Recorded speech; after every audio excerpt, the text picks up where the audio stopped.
Olá, estamos com mais uma programação virtual do Centro Cultural Banco do Nordeste, Jornada de Contos Tradicionais do Mundo, com Elizabeth Pacheco, pedagoga, narradora e idealizadora da Mostra Nacional de Contadores de História nas Terras do Cariri e coordenadora da Escola de Narradores Turma Brasil.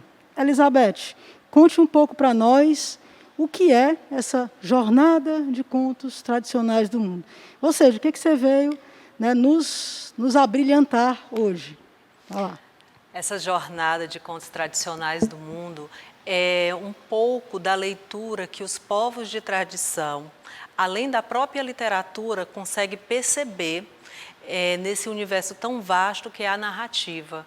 Então, a gente muitas vezes busca não somente o texto de tradição, mas também o próprio texto literário, para que ele possa também fazer parte dessa oralidade e dessa forma poder alcançar não somente os ouvidos das pessoas, mas o próprio coração. Então, isso é um pouco do que é esse trabalho que hoje vamos apresentar aqui nessa sessão. Fala um pouco dessa tua trajetória de narradora, assim, o que te fez, né, enquanto professora, né, e também quem veio primeiro, né, veio primeiro a professora, a narradora.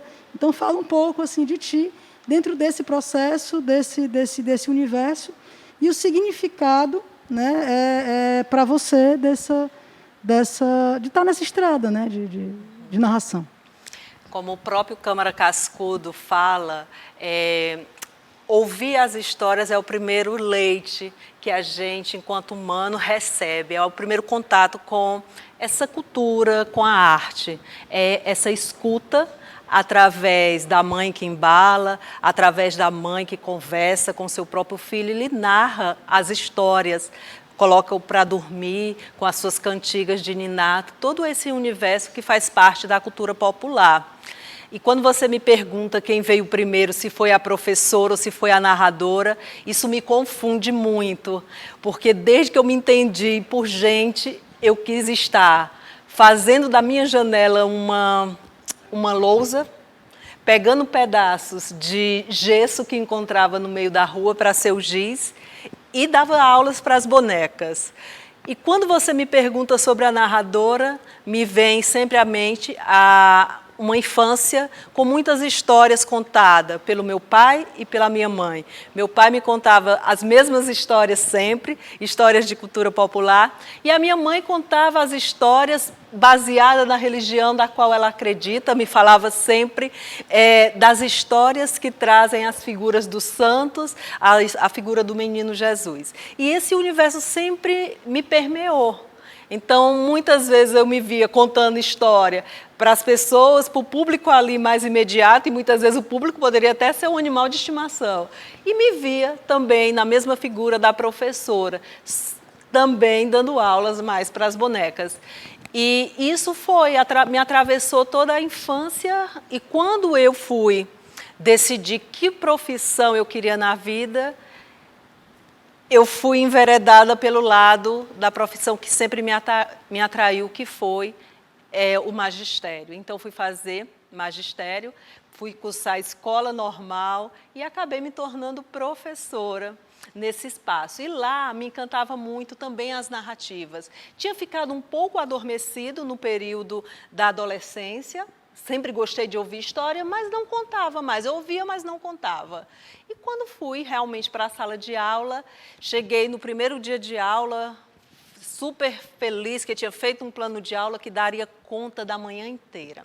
Lê do engano. Nos primeiros 30 minutos eu já tinha dado cabo, por falta da minha experiência enquanto professora, de todo aquele conteúdo, e os meninos viravam a sala de todas as formas.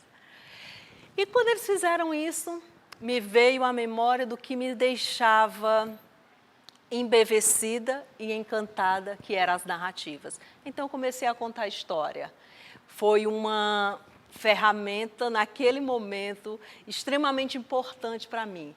era professora, mas também era narradora. Nem sabia do nome, nem da existência desse nome narradora. Mas eu contava ali as histórias, e se aquelas histórias falavam a mim, conseguia me atravessar, na minha cabeça eu também conseguiria alcançar essa meninada, porque para mim sempre foi dessa forma. As histórias, elas estão cheias de verdade, e quando essas verdades chegam através da voz do narrador, da voz do professor narrador, ao ouvido dessas crianças, ao ouvido desses jovens e ao ouvido do adulto, porque as histórias, elas não têm idade, isso consegue fazer com que possamos nos desacelerar e compartilhar as imagens trazidas pela narrativa. E isso sempre me encantou, e eu quis levar também para os meninos, a princípio como uma forma, deixa eu aquietar esses meninos que eu não vou dar de conta de ficar a manhã inteira aqui nessa barulheira, né? E isso foi o primeiro momento com as narrativas.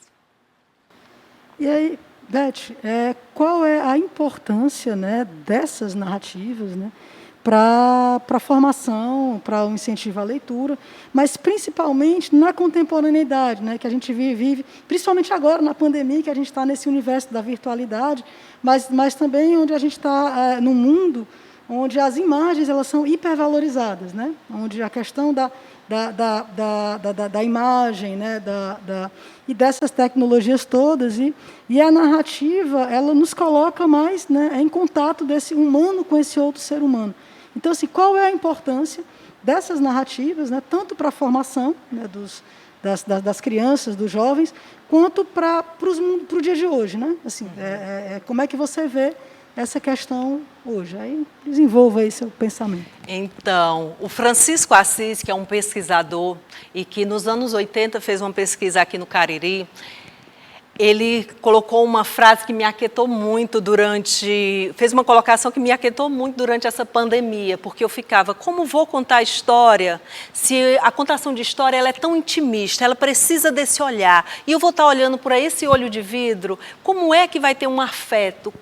Se a essência da narrativa é esse afetar as pessoas, como eu vou conseguir afetar as pessoas através desse olho de vidro? Isso me inquietava muito. Aí estou lendo lá o Francisco Assis, quando ele coloca, para se ter uma narrativa, para se ter uma contação de história, é preciso 3 elementos. Precisamos da história, precisamos de quem narra e precisamos de um público efetivo. Nós temos os 3 através mesmo desse olho de vidro, que a gente conseguiu humanizar nesse momento da pandemia, onde estivemos afastados de tudo, mas a arte conseguiu nos levar por esse caminho e continua a nos levar, né, fazendo com que a gente consiga atravessar de uma maneira, eu vou colocar feliz, de uma maneira mais feliz por esse momento de tantas perdas, um momento de tanta desestruturação do nosso próprio ser, né? Então, muitas pessoas costumam dizer, eu conto história para incentivar a leitura, eu conto a história para que as pessoas possam ir às bibliotecas e buscar esses livros. E eu, Elizabeth Pacheco, eu conto histórias porque as histórias conseguem fazer pontes entre as pessoas, elas constroem essas pontes, e essas pontes são fonte de afeto, elas conseguem atravessar, elas conseguem fazer conexões, como fazemos conexões com essa câmera agora, por vários lugares, por várias emoções. Então, eu conto história para isso. Incentivar a leitura, isso é uma consequência quando eu narro. Nem que eu não queira, eu consigo. Nem que não seja o meu propósito, mas ele é alcançado, porque a literatura, seja ela escrita, seja ela oral, ela é uma arte, e a arte ela está para impactar as pessoas, ela está para transformar as pessoas. Então, eu não consigo ouvir um texto sem que esse texto não consiga causar rebuliço no meu ser. Ah, isso é de imediato? Nem sempre. Às vezes demora muito, esse texto fica em nós. E um exemplo muito simples é quando você escuta uma narrativa, você pode estar na vida adulta, você pode estar na velhice, e você para ouvir a história. E por que você para? Porque ali tem envolto uma memória afetiva. Poxa vida, eu parei agora para ouvir essa história porque essa história era contada por minha avó. E eu acesso isso nas pessoas, né? Então, não é uma historinha qualquer. É algo que mexe com o ser humano, é algo que tem uma valia muito especial no mundo oral, no mundo escrito. Então, contar a história leva muitas vezes a esse incentivo diretamente da leitura, leva essa construção afetiva, leva. E nesse mundo, nosso momento atual, faz com que as pessoas possam se conectar entre si. Nunca o mundo virtual foi tão significativo para nós, porque através dele, nesse momento, conseguimos fazer essas conexões, conseguimos ouvir histórias do mundo inteiro, conseguimos conhecer pessoas do mundo inteiro e trazer essas pessoas para dentro do meu espaço, seja ele o espaço da minha casa, onde me abriga, mas que também se transformou em palco. Palco para a literatura, palco para a dança, palco para a música, para todas as artes. Então, nesse período de pandemia, eu sempre costumo dizer, as nossas casas viraram um templo para a cultura. Muito bem. É isso, eu já me sinto completamente afetada, né? Você falou que é dos afetos, né? E o afeto é essa relação, né? De ser afetado pelo outro, de se permitir ser atravessado pelo outro, né? De permitir que entre um pouquinho da alma do outro na sua alma. E aí eu queria que você falasse para mim e para o público, né? Um pouco disso, né? Nos mostre, né? Nos afete agora, nos encante agora com a sua narrativa, né? Com o que você tem de tão precioso aí dentro de você. Então, o que você tem para nós aí nesse baú de histórias? É tempo de Natal. Natal é uma época diferente para todos. Em alguns lugares, o céu ele fica tomado por frio, chega a nevar, mas no Cariri não. No Cariri tudo é diferente. Ali no gigante, onde esconde pessoas diversas e pinturas diferentes, naquele gigante guarda casas que são ladeiradas. Essas casas são pintadas de diversas cores.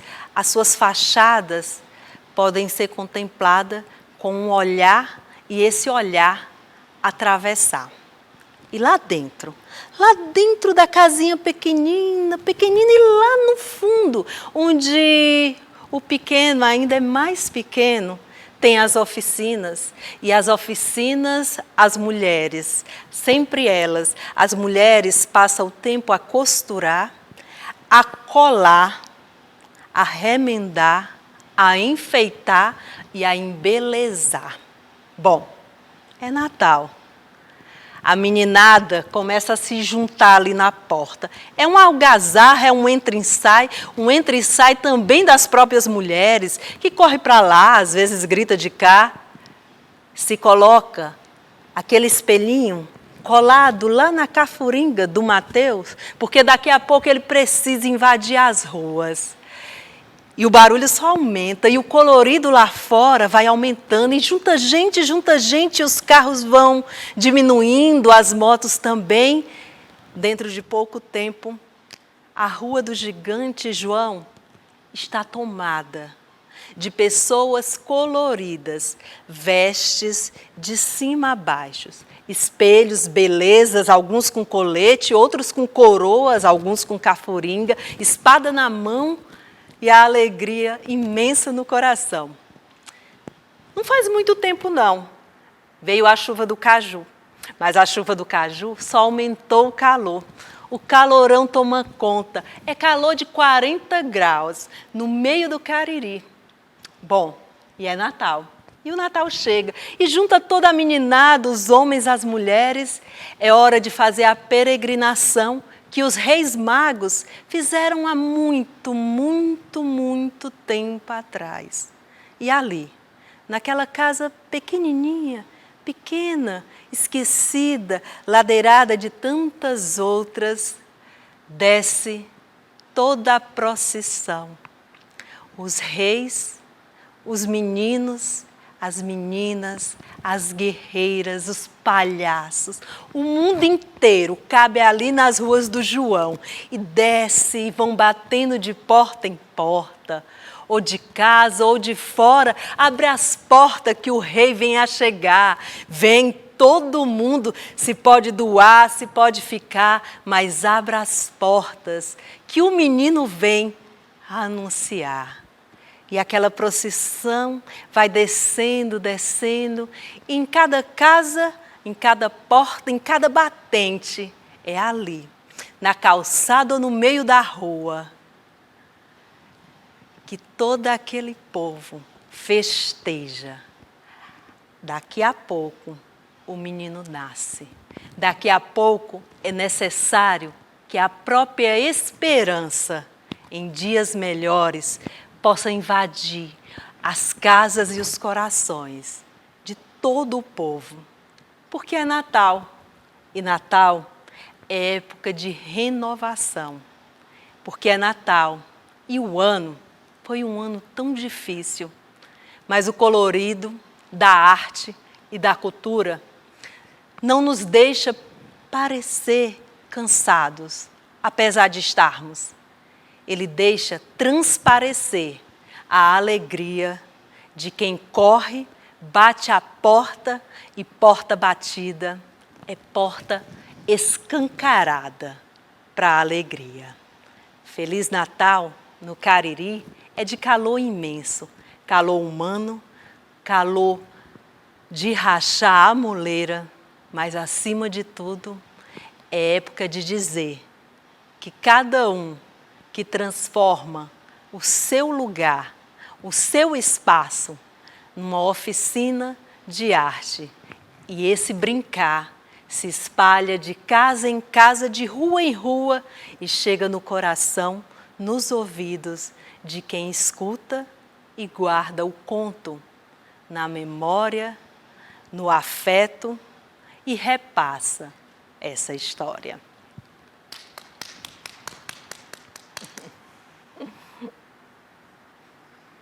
Gratidão, lindo. E sigamos aqui, né? Sigamos. E aí eu queria que você falasse um pouco da escolha desse repertório, né?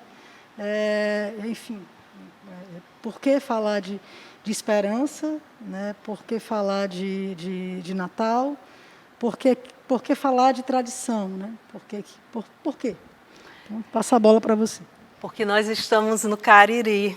E no Cariri é isso o ano inteiro, né? Não consigo não me encantar com a beleza das fitas que vão circulando o nosso ar através desse colorido que o Reisado traz, que os grupos de tradição, de uma forma geral, nos traz. Eu não consigo não ir até a fonte desses mestres para beber delas, porque são histórias que, na grande maioria das vezes, ela é perpassada pela própria história de vida dos mestres. E isso, para mim, tem muito significado. Poxa vida, eu sou uma narradora que gosto do conto de tradição, né? Então, eu acho que me colocaram no lugar certo, que eu precisaria estar no Cariri para poder, a cada momento, a cada instante, estar em contato com essa cultura. Não essa cultura que acontece a cada evento, não. É algo muito maior, porque se fosse para acontecer a cada evento, ela talvez fatalmente não conseguisse chegar às pessoas, mas ela é viva. Os reisados, todos esses grupos de tradição, o coco, o maneiro pau, eles estão presentes nesse espaço chamado Cariri. Né? Então, os mestres que vão repassando os seus fazeres, os seus saberes para esses meninos que estão ali na comunidade, e vejo o João Cabral como esse espaço muito de abrigar diversos grupos, diversas pinturas, diversos coloridos, diversos versos. Né?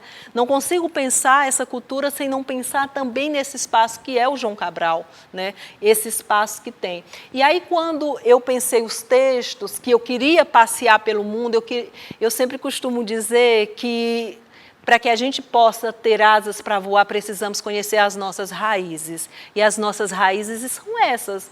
É essa cultura do Cariri, é essa cultura popular do Cariri que tanto consegue me atravessar, e tantas outras pessoas. Então eu nunca consigo pensar uma narrativa se eu não parto daqui, da minha região que tem uma história tão viva, da minha região que tem uma história que a todo momento está nos quatro cantos desse espaço, né? Então isso é muito a minha leitura desse espaço e da minha escolha narrativa, né? Então eu quis começar com esse conto, porque é uma leitura que eu faço desse espaço que é a cultura popular, que muitas vezes a gente diz, a gente encontra um centro comercial muitas vezes tomado por uma cultura que não é a nossa. Imagina, gente, aqui no Cariri que faz 40 graus, a gente vê lojas e mais lojas cheias de neve.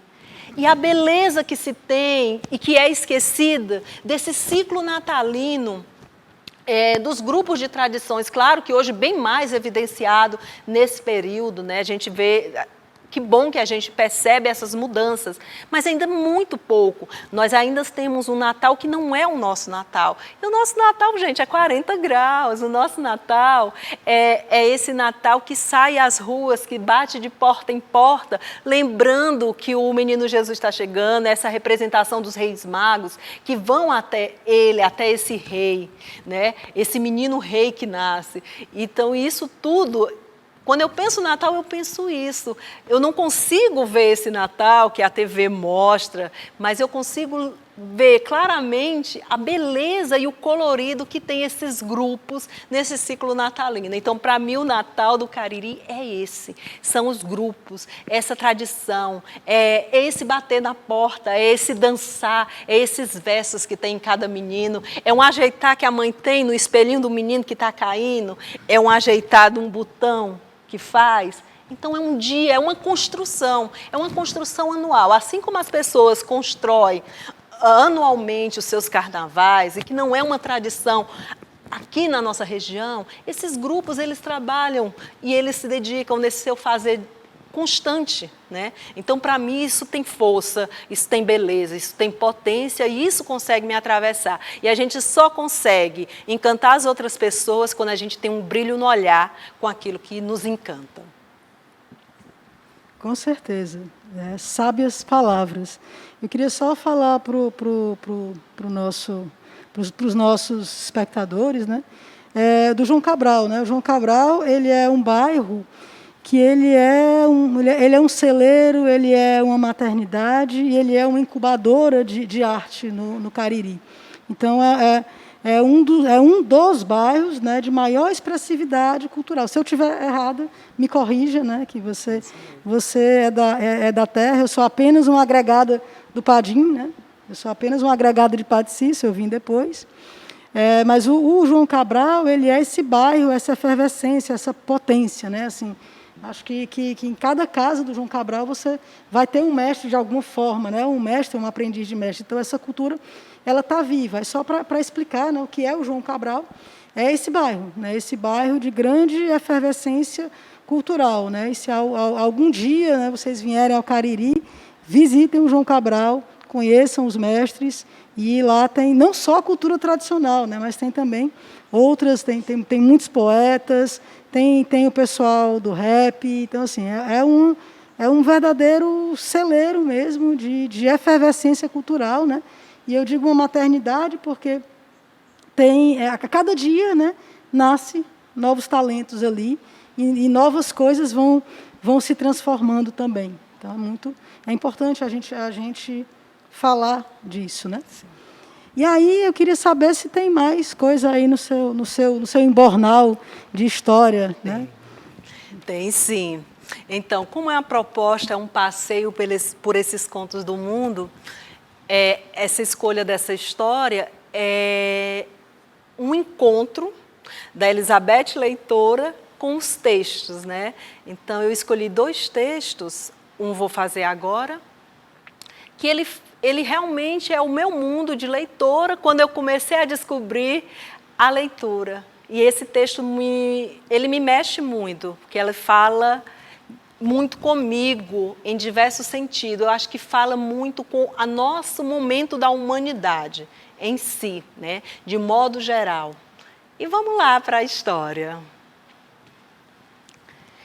Era um Natal diferente de todos os outros natais. Eu falo dos natais daqui. Lá não. Lá nevava, as pessoas precisavam se agasalhar como podiam.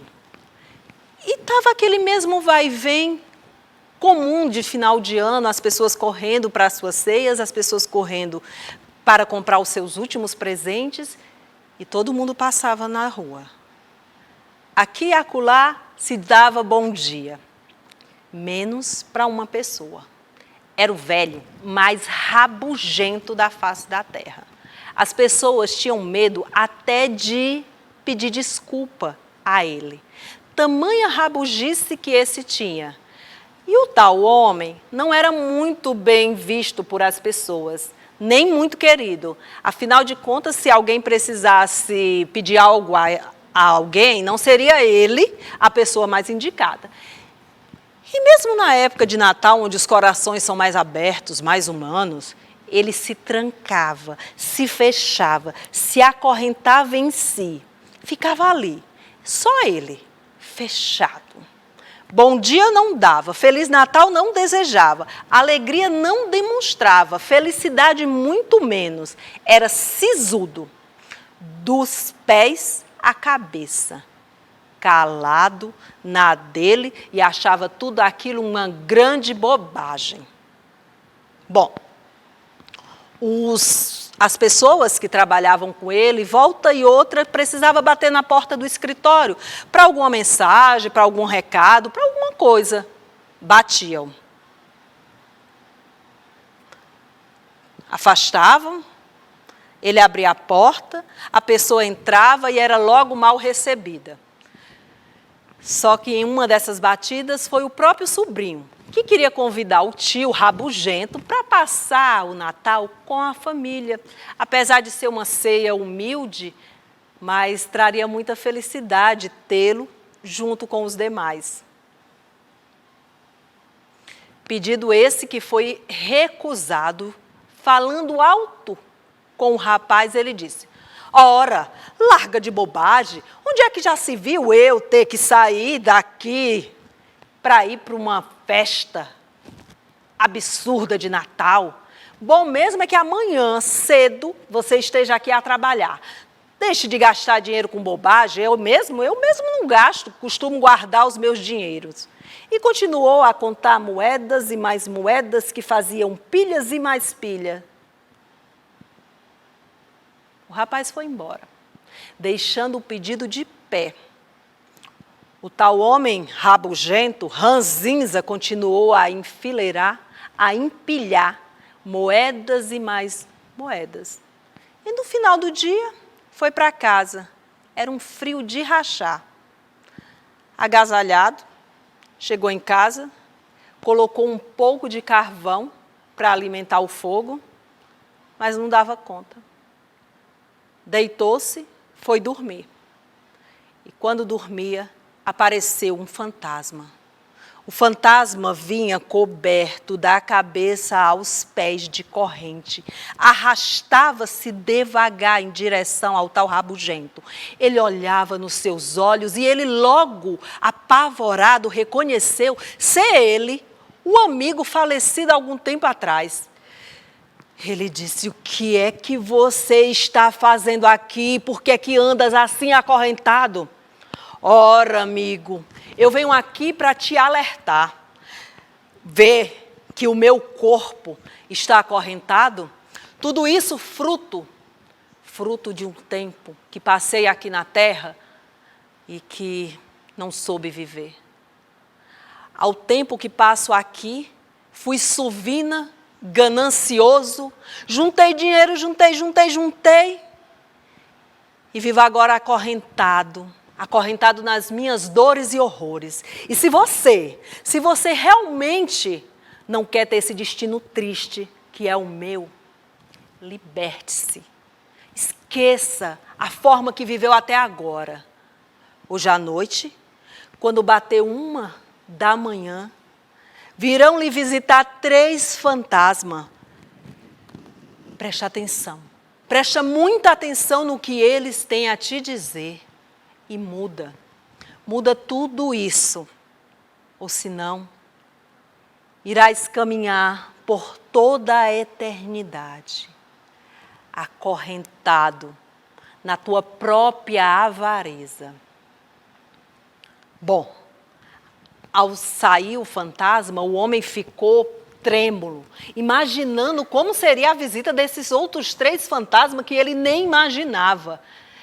Ele quase que não acreditava naquilo que acabara de ver. Deitou-se, dormiu.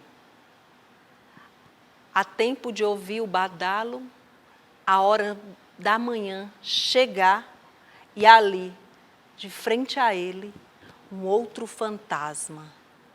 Esse era diferente, jamais havia visto. Ele então saiu a conduzir a pobre criatura pelo mundo e foi voando, voando e voltou para o passado dele.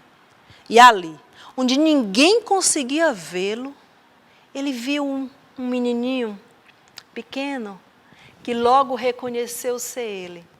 Tão diferente dos dias atuais, ele tinha alegria no olhar, ele tinha sorriso no rosto.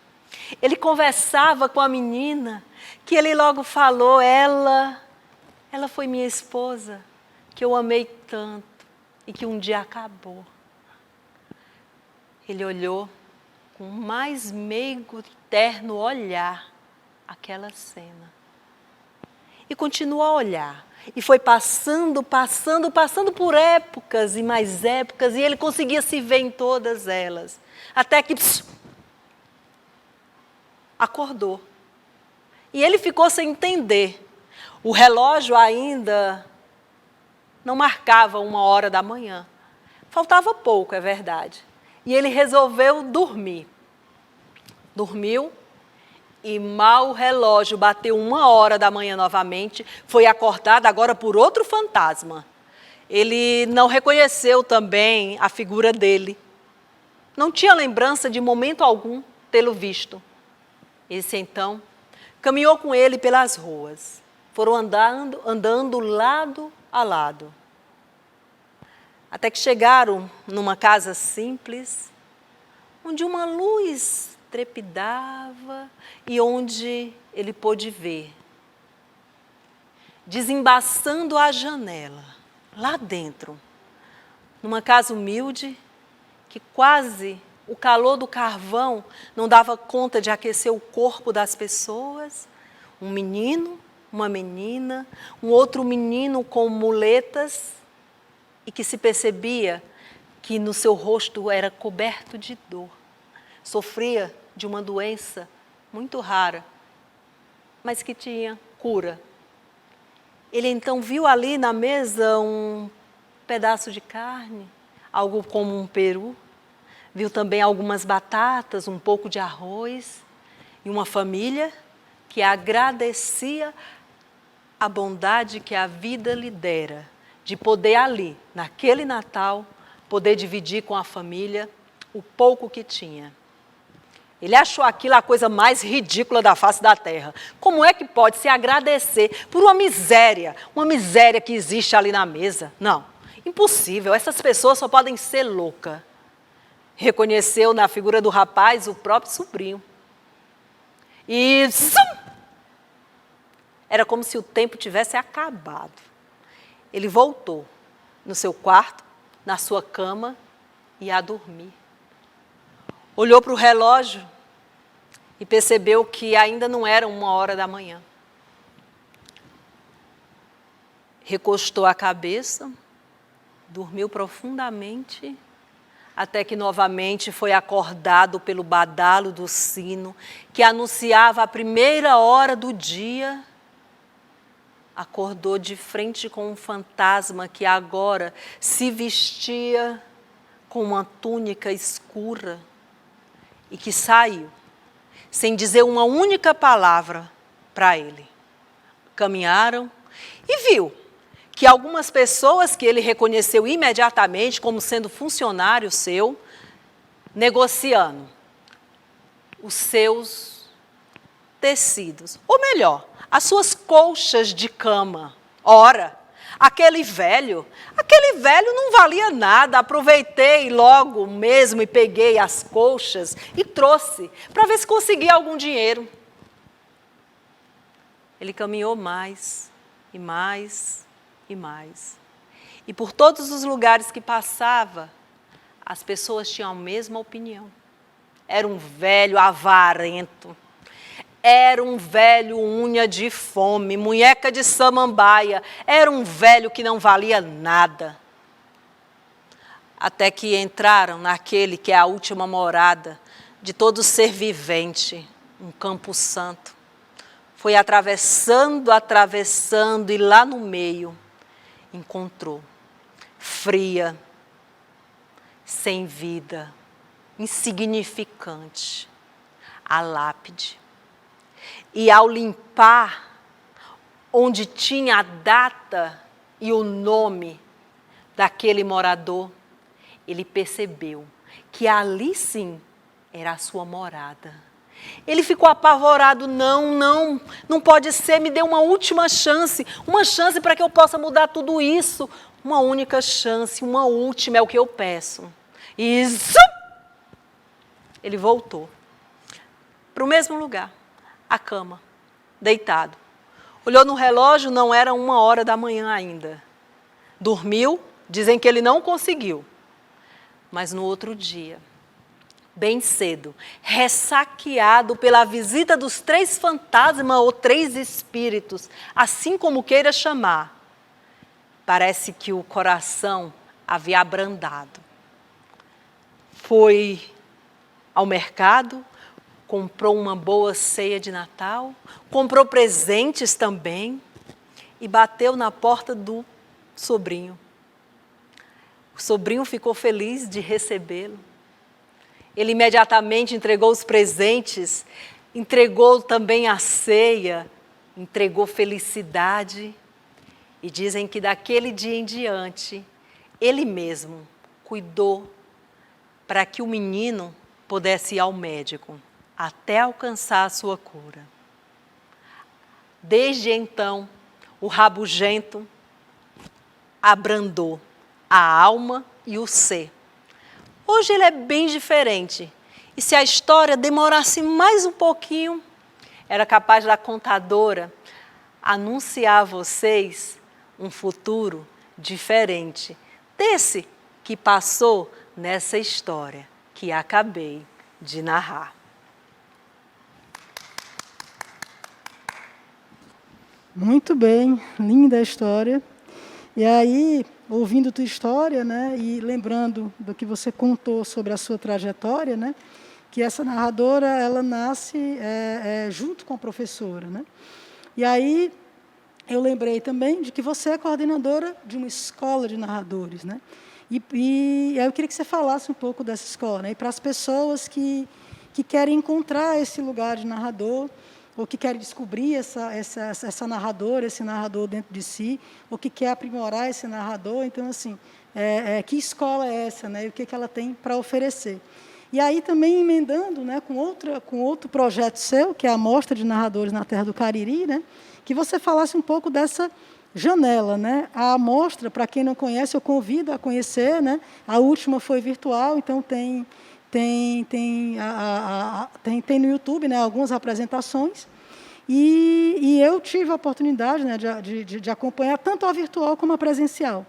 E assim, essa mostra ela é uma grande janela, né? Então a gente fala da escola, que seria a casa, né, do narrador, e essa mostra ela é a grande janela para que os narradores do Cariri possam se ver, né, e principalmente nessa que foi virtual, né, para que o mundo pudesse conhecer, né, os narradores do Cariri e também ser visitado por outros, né. E aí eu queria que você falasse da escola e da mostra, um pouquinho para a gente, para o público se deliciar aí das coisas que que você anda aprontando, né, como a gente fala. Então, nós somos narradores, quem conta história nesse contexto atual, nós somos narradores urbanos. Nós temos os nossos mestres que contam história assim, como eu e você estamos sentados na debulha de um feijão, no seu afazer diário, no trabalho. E eles aprendem contando, eles aprendem porque ouviram outras pessoas contando, e é um outro tipo, é uma outra realidade. Os narradores urbanos, que somos narradores como eu e como tantos outros aqui no Cariri, e espalhado pelo mundo inteiro, porque essa é uma arte que não é aqui do Cariri, ela não é do Brasil. O mundo inteiro está cheio de festivais, está cheio de narradores que contam a história desde para o bebê que está na barriga da mãe, o bebê quando já está fora, para criança, para adulto, para jovem, para todas as idades. A história ela não tem idade. E aí, esse narrador, ele busca esse aprimoramento, ele busca um embasamento teórico para ser aliado à sua prática. Muitos narradores, e aí o Centro Cultural, para mim, é um grande diferencial aqui na região do Cariri, porque ele abraça uma programação, que é uma programação infantil, de narrativas orais, que já está consolidada. Esse ano foi interrompido devido à pandemia, mas que ela foi... Esse espaço, ele foi o espaço de formação para muitos narradores aqui na região do Cariri, assim como os outros centros culturais Sousa e Fortaleza também com essa programação, né? Uma programação voltada para o público infantil, e penso que se faz necessário que a gente também abra outros espaços para a narrativa oral, também para o público adulto, para outras perspectivas, que é um outro formato também, né? Mas o Centro Cultural, ele tem essa história com o Cariri. Ele abre, onde os narradores não sentiam nem se sabia o que era essa coisa de contação de história propriamente dita, mas as pessoas começaram a ter esse espaço aqui no centro para mostrar o seu trabalho. E muitos narradores, por exemplo, eu comecei a narrar aqui no Centro Cultural profissionalmente, eu me lembro muito bem disso, como tantos outros. Então, esse espaço é uma grande escola também, né, oferecendo cursos e tal, e outras coisas mais. Mas a escola de narradores, ela tem uma amplitude maior desse campo, porque a gente se propõe a trazer essa formação, essa discussão num tempo mais demorado, que vai favorecer essa conversa de pessoas que têm vontade de contar com pessoas que já contam, tudo isso fazendo um embasamento teórico muito significativo para a nossa formação, onde a gente consegue conversar com os nossos pares e ter um outro olhar sobre essa narrativa oral, de perceber que não é qualquer pessoa que conta história, não, é só uma contação de história, não, que tem toda uma técnica, tem toda uma teoria que sustenta esse nosso fazer, que sustenta esse nosso trabalho. Então, isso é muito importante falar, que a escola, também aqui no Cariri, que chegou no ano de 2019, ela teve uma abrangência, e muitas das pessoas que estavam na escola hoje se tornaram narradores e continua nessa busca. E o outro momento também, que para mim, não só para mim, mas para o grupo em geral, é consolidado quando nós temos nas Terras do Cariri, que é uma mostra nacional de contadores de história. A gente consegue trazer a cada ano e fazer nessa região, ano passado, realizamos em 5 cidades aqui do Cariri. Esse ano nós tivemos um formato, uma mostra com mais de 9.000 acessos, né? Então, pessoas do Brasil e do mundo vendo essa nossa arte, vendo esses narradores que estão aqui na região do Cariri. Isso é de fundamental importância, porque é mais um espaço de interação, é mais um espaço de troca, é mais um espaço de vivência que temos na região do Cariri. E ter um festival nos moldes que a mostra hoje está, onde nós somos reconhecidos nacionalmente e fora do país também, isso se faz de suma importância. Poxa vida, tem gente lá no Cariri que faz um festival.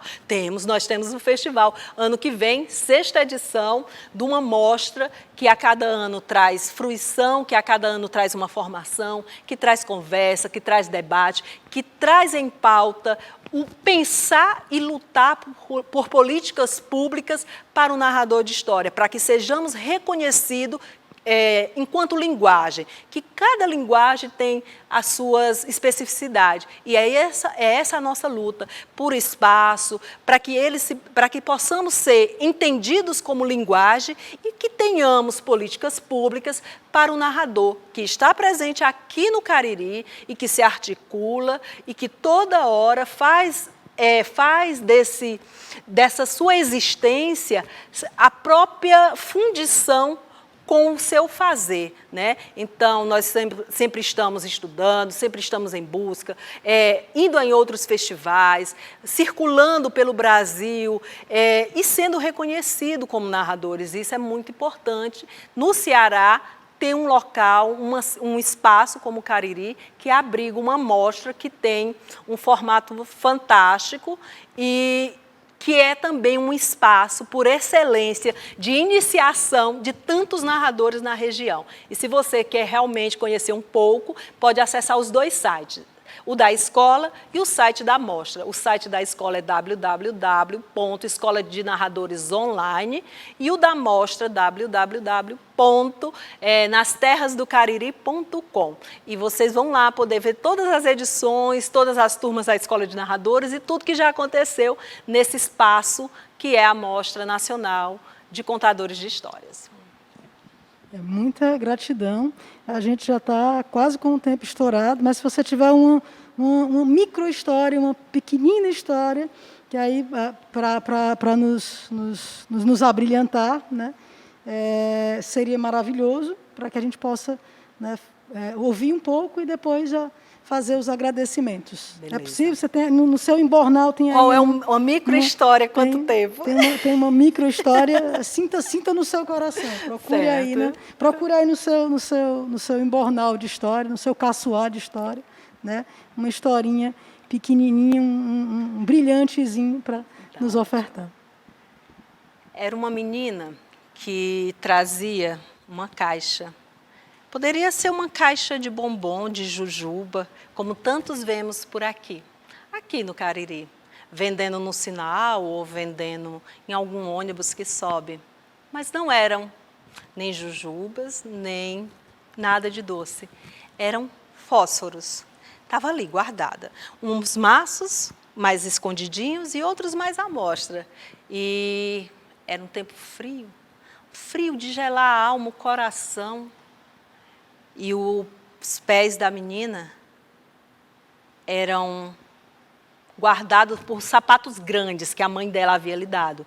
E no meio da correria do dia a dia, do vai para lá e vai para cá, a menina acabou passando mais rápido numa curva do caminho e perdeu os benditos sapatos. Agora só restava ali, nos seus pés, uma frieza que lhe cobria a alma inteira. Ela estava gelada, da cabeça aos pés, gelada a alma. E as pessoas passavam. Uns corriam para os trabalhos, outros iam para a casa dos amigos, outros às compras. Só que ninguém a via. A menina havia sido invisibilizada. Era como uma cadeira. Mas talvez a pessoa desse mais reparo na cadeira para ter que desviar dela e não bater. Da menina, a menina eles não tinham esse problema não. Quando passava e a menina estava ali por perto, até esbarravam. Só não a viam. A vista deles estavam totalmente viciada com a imagem. E o frio foi chegando cada vez mais. E agora os pés, descalços, lhe gelava todos os ossos e todo o ser. Ela então pegou uma caixa, riscou o fósforo, olhou, colocou a mão para aquecer e viu ali, diante daquela imagem, uma ceia farta. A menina passou a língua nos lábios, mas quando o fósforo apagou, a imagem também acabou. E não tinha nada. E nessa brincadeira de aquecer a alma, ela foi riscando cada palito E cada palito lhe trazia uma visão nova, até que, por último, ela viu a avó e sentiu o desejo de ir com ela. E era Natal. E no outro dia, após a ceia, alguns saíam à rua. Pela primeira vez deram reparo na menina. Encontraram ela ali, parada, fria, sem movimento. E a menina, que sempre fora invisível, fora vista pela primeira vez. E no lampejo de luz que saía e seguia, a felicidade lhe brotava na alma. Se encontrava agora aconchegada no calor e no abraço de sua avó. E que todos nós possamos ter olhos que possam enxergar a cada um. E que todos nós possamos contar histórias e aquecer a alma de cada ser humano. Bom, como o nosso tempo já está no limite, queria só que você fizesse os agradecimentos finais, eu farei também, e é isso. Bom, só tenho a agradecer essa escuta generosa de todos vocês, que possamos ter um ano que se aproxima com muita esperança e que seja extremamente colorido pela cultura do povo, de todos os lugares e de todos os espaços. Muito grata a esse espaço, que é um espaço por excelência, que recebe os artistas da região, um dos espaços mais democráticos que conheço, para poder abrigar essa arte, não só a arte da narrativa, mas a arte da dança, da música, da literatura de uma forma geral, com todas as linguagens e com todos os espaços que podemos ter aqui do Centro Cultural. Mesmo nesse formato virtual, é indispensável que o Centro Cultural continue apoiando, como sempre apoiou, todos os artistas, principalmente nesse momento pandêmico. Ainda não sabemos quando isso termina, mas isso vai chegar ao fim e que em breve possamos todos nos abraçar nesse espaço maravilhoso que é o Centro Cultural Banco do Nordeste. É isso aí, muita gratidão, Beth Pacheco, e eu quero agradecer a todos e todas que estiveram conosco aqui, junto com nos assistindo nessa programação. Quero agradecer a toda a equipe do Centro Cultural, pessoal da técnica, custódio, cinésia, os meninos do vídeo aqui, das câmeras, o pessoal da limpeza, todos os trabalhadores da cultura que tornam isso possível. E aí é muito importante que a gente fale, que a gente agradeça, que a gente diga que para que isso aqui aconteça, né, é toda uma equipe, tanto da parte técnica, de som, de luz, de câmera, como também a equipe de limpeza, todo o pessoal que organiza esse espaço. Então, que o grupo da cultura, né, que a cadeia da cultura, que a trama da cultura, ela é muito ampla para que a gente possa, né, estar aqui. E aí é só isso, só gratidão, muita gratidão a todos, agradecer, e é isso, até a próxima.